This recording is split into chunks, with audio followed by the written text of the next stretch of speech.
સ્ટેટમાં આપણું બીજું ચેપ્ટર કમ્પ્લીટ થઈ ગયું છે. તમે લોકોએ બહુ સારી મહેનત કરેલી છે, ટાઈમલી હોમવર્ક પણ કમ્પ્લીટ છે, બરાબર.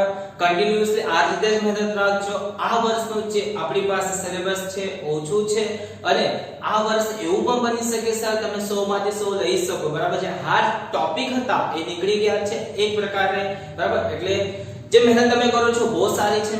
સ્ટેટનું બીજું ચેપ્ટર આપણું થઈ ગયું છે કમ્પ્લીટલી. હવે ત્રીજા ચેપ્ટર ઉપર આપણે જઈશું, બરાબર.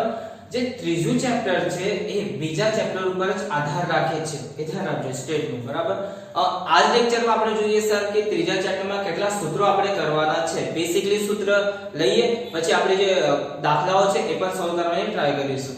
સૌ પહેલા જો આમાં કયા સૂત્રો છે, કઈ રીતે શોધવામાં આવે છે. આપણો મેઈન ઉદ્દેશ છે અહીંયા આ y કેપ શોધવાનો. જો y કેપ આ બાર નથી, જો ટોપી જેવું ચિહ્ન છે એને કહેવામાં આવે છે y કેપ.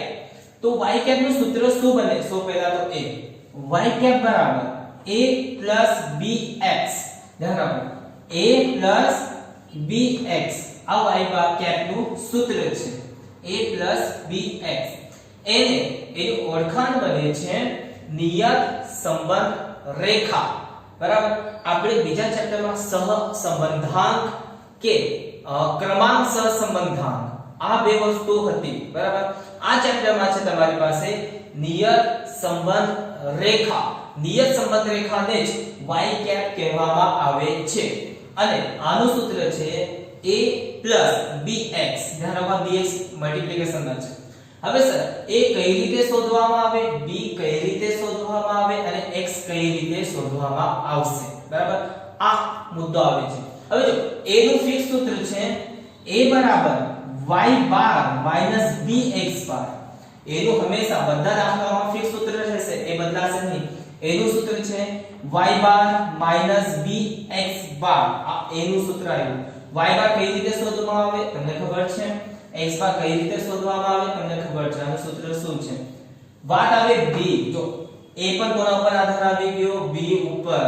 હવે સર b નું કયું સૂત્ર? જો a નું સૂત્ર બધા દાખલામાં સેમ. b છે, b ના સૂત્રો બદલતા રહેશે.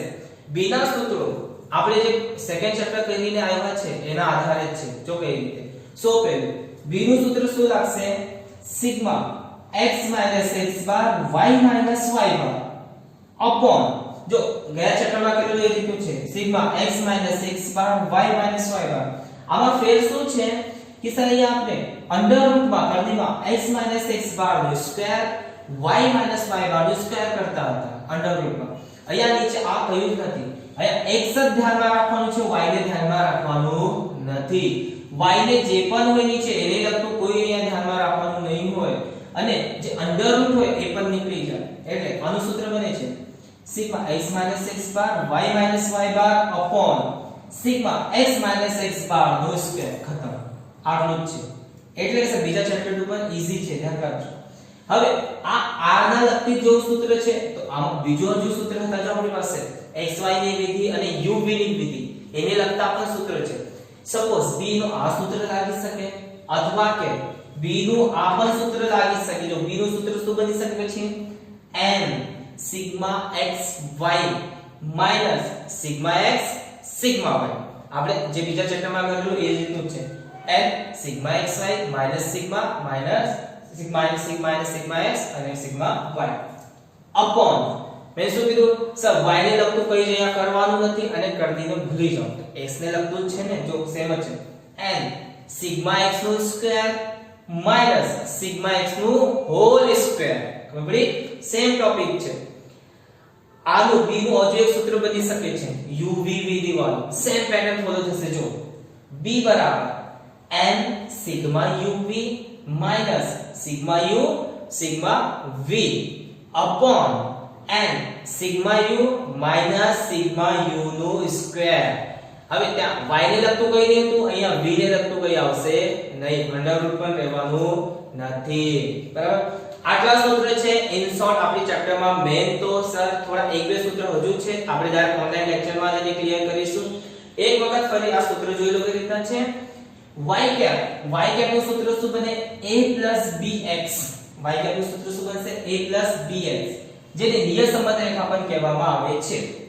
a નું સૂત્ર શું પછી સર a બરાબર y બાર માઈનસ bx બાર y બાર માઈનસ bx બાર પછી b નું સૂત્ર શું તો b ના ત્રણ સૂત્ર મળ્યા મને બરાબર એ તો સવાલની રિક્વાયરમેન્ટ આધારે આ સૂત્ર લાગશે એ ધ્યાન રાખજો x - x બાર y - y બાર અપોન સિગ્મા x - x બાર નો સ્ક્વેર y ને તો કઈ ધ્યાન નહીં દેવાનું પછી n sigma xy minus sigma x sigma y upon n sigma x નો સ્ક્વેર માઈનસ સિગ્મા x નો હોલ સ્ક્વેર કઈ ધ્યાનમાં રાખવાનું નથી પછી u નું સૂત્ર હતું b બરાબર n sigma uv minus sigma u sigma v upon n sigma u નું સ્ક્વેર માઈનસ સિગ્મા u નું હોલ સ્ક્વેર બરાબર આ સૂત્ર થઈ ગયા આટલા સૂત્ર હતા બેસિકલી સૂત્ર બરાબર ધ્યાન રાખજો વધારે કે હાર્ડ નથી જે રીતે તમે પ્રેક્ટિસ કરો છો પરફેક્ટલી પ્રેક્ટિસ છે અને કન્ટીન્યુઅસ રાખજો